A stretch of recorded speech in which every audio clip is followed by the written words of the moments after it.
we doing, folks? James Power here, sales executive over at BMW Joe Duffy Charlestown. And today I have this 2019 BMW 5 Series 530e M Sport iPerformance Saloon. Let's take a quick look around her. She comes in this Sophisto grey metallic paint finish with the iconic BMW LED headlights, the M Sport front bumper, the iconic BMW kidney grille, front parking sensors, the BMW spoked alloys on run flat tyres with the blue brake pads, the M Sport badging, the privacy glass in the rear with the black trim surrounding the windows, the shark fin aerial up top. Come around to the back, you have the BMW 530e badging, the rear LED tail lights, the rear reversing camera, the twin exhaust and the rear parking sensors. This car is also equipped with an automatic trunk. Just a simple click of the key fob and she'll pop right open.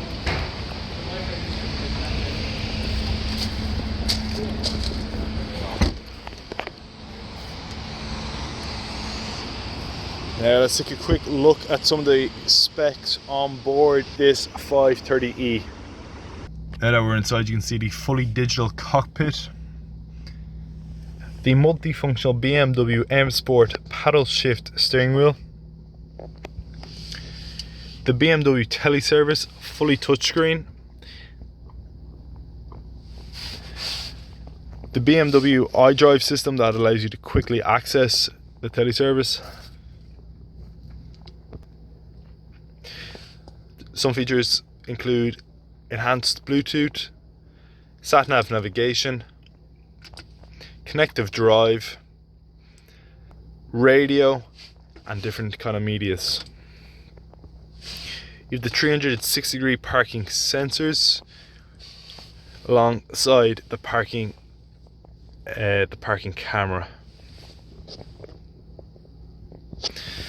The interior comes in a black Dakota leather with a grey piping surrounded by a platinum trim alongside customizable ambient lighting. Right now it's in blue. You have fully electric windows, automatic lights, rain sensing wipers. This car is also fitted with a sports mode, comfort mode and an eco pro mode. You have a keyless push button start ignition, heated seats, the BMW pedestrian safety system, the BMW SOS service system, and many other extras on board. Now folks, that was just a quick look around this 191 BMW 5 Series 530e M Sport iPerformance Saloon. If you have any questions about this vehicle or any other vehicle in our fleet, please do not hesitate to contact us at BMW Joe Duffy Charlestown. My name is James Power. Thank you very much for watching and I hope you enjoyed this video.